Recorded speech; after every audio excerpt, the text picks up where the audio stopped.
Salut et bienvenue dans l'atelier de Babsi. Aujourd'hui, j'ai envie de vous réaliser une recette sucrée, une spécialité autrichienne que nous faisons souvent pendant la période de Noël.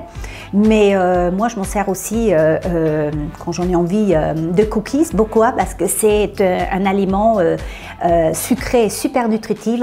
C'est un encas parfait. Alors en France, on le compare souvent au pain d'épices. Mais c'est un petit peu différent, vous verrez. Je vais vous montrer tout de suite les ingrédients que contient ces desserts super nutritifs et super bons.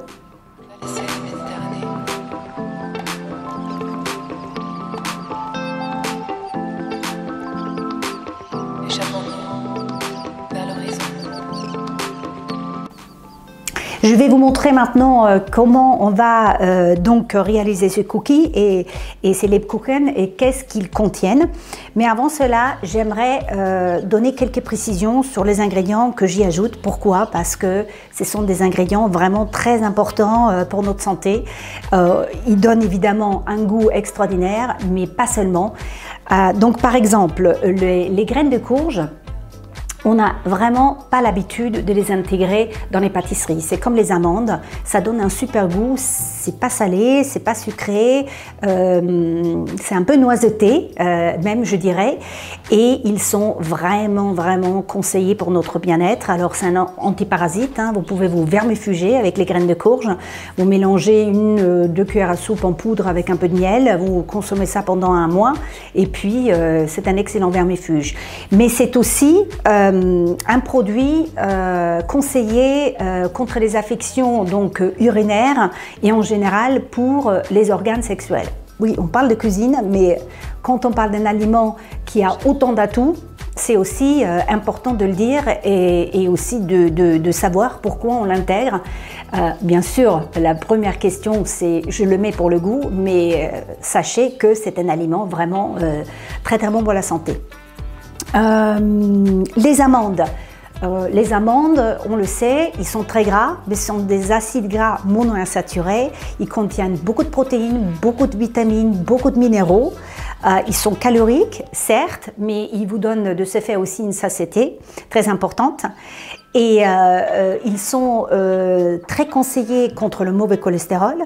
Donc si vous en faites tous les jours une petite poignée, évidemment, évitez de manger des graisses saturées dans votre alimentation parce que sinon, vous n'aurez pas les effets souhaités avec les amandes. Comment nous allons procéder? Je voulais juste, avant de commencer la recette, vous montrer ce petit objet qui est en fait une râpe très classique, mais elle est grosse, comme vous pouvez voir, et c'est très facile de râper votre pâte d'amande qui s'achète en bloc, en fait. Donc, comme je vous disais tout à l'heure, mettez-la au frais. Et ensuite, vous râpez cela et elle va s'intégrer beaucoup plus facilement dans la pâte. Donc, je commence d'abord avec les blancs d'œufs que je vais mettre dans mon robot. Et je vais commencer à mixer. Et ensuite, je vais intégrer le sucre et la pâte d'amande.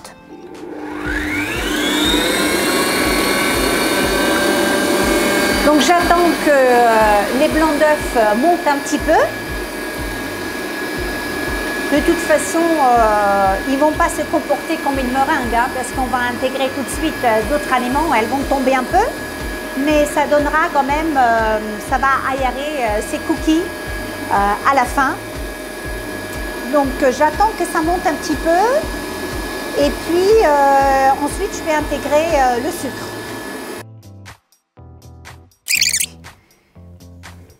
On intègre le sucre. On met encore à puissance maximale. Très bien. Vous pouvez mettre tout un coup. De toute façon, ça va retomber un petit peu. Hein, c'est tout à fait normal. Mais cela donnera quand même un petit côté aéré à nos Lebkuchen.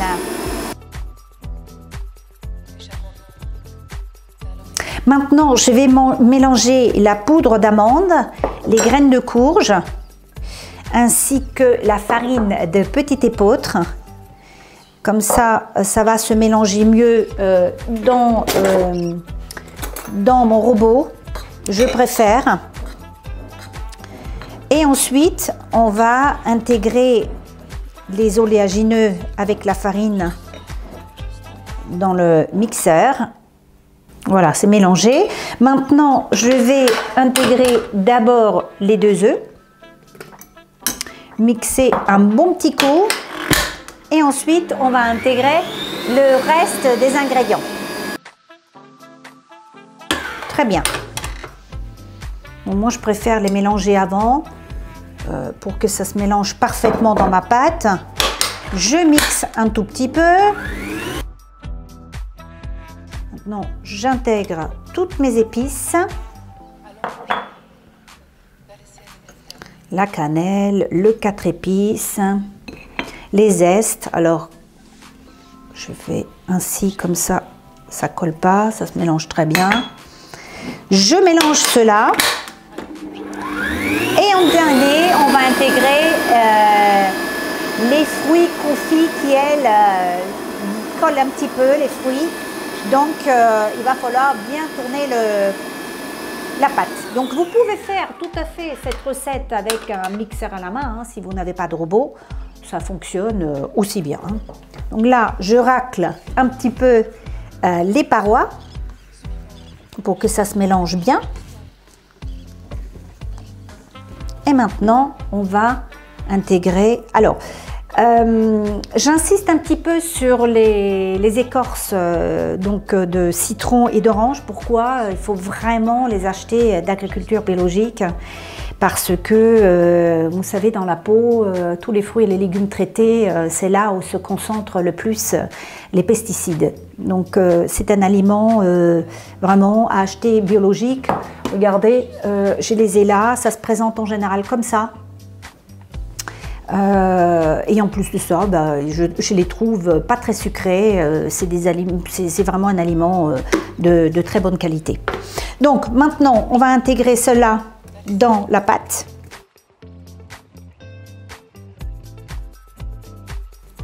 Parfait, c'est très très bien. Et nous allons mettre maintenant cette pâte dans une poche à douille et dresser cela sur une plaque avec du papier sulfurisé.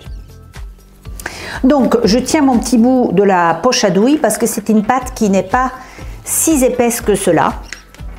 Et j'intègre le plus que je peux dans cette poche à douille. Et ensuite, je vais me débrouiller pour dresser des cercles.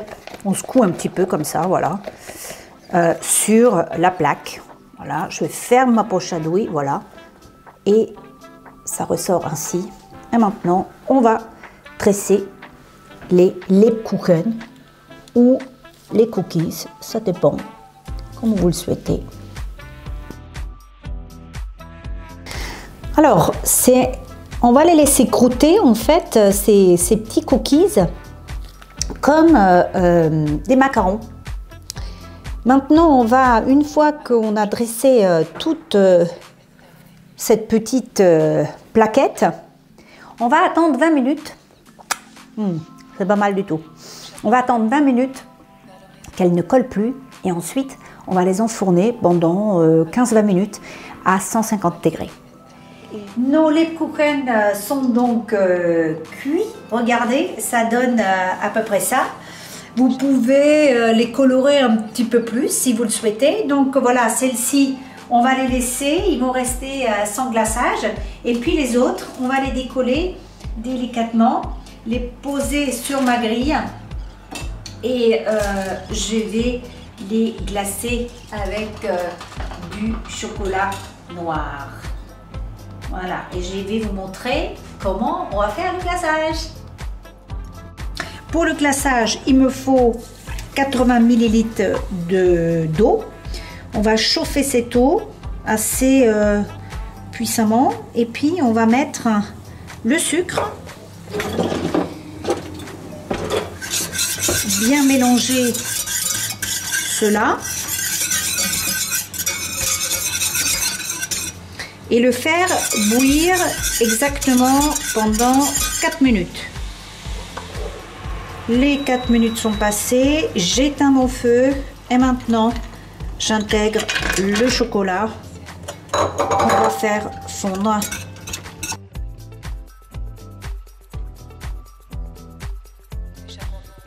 Ça devrait aller. Voilà, regardez. C'est pas mal du tout. Alors.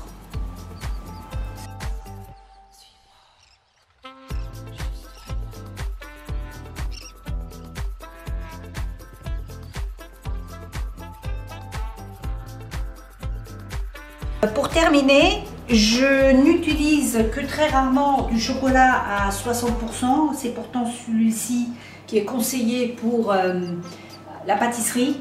Mais je préfère un chocolat à 70-72. Vous le trouvez aussi pour les pâtisseries.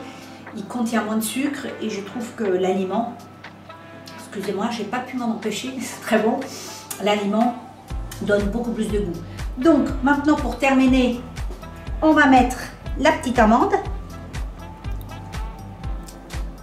Voilà. On termine notre petite déco. Il suffit juste de le faire sécher à température ambiante 2 et vous pourriez les déguster à souhait. Alors, une dernière petite astuce, il y a beaucoup d'oléagineux à l'intérieur, la poudre d'amande, les graines de courge.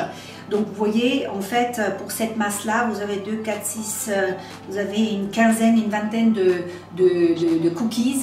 Si vous voulez un peu plus de matière, eh bien vous pouvez tout à fait ajouter un peu plus de farine. Mais prenez la farine de petite épaule, puisque ça va donner un très très bon goût. Vous pouvez trouver cette recette évidemment sur lesconseilsdebabsi.com. Dans la rubrique des desserts et je vous souhaite une très bonne dégustation et à bientôt dans l'atelier de Babsi.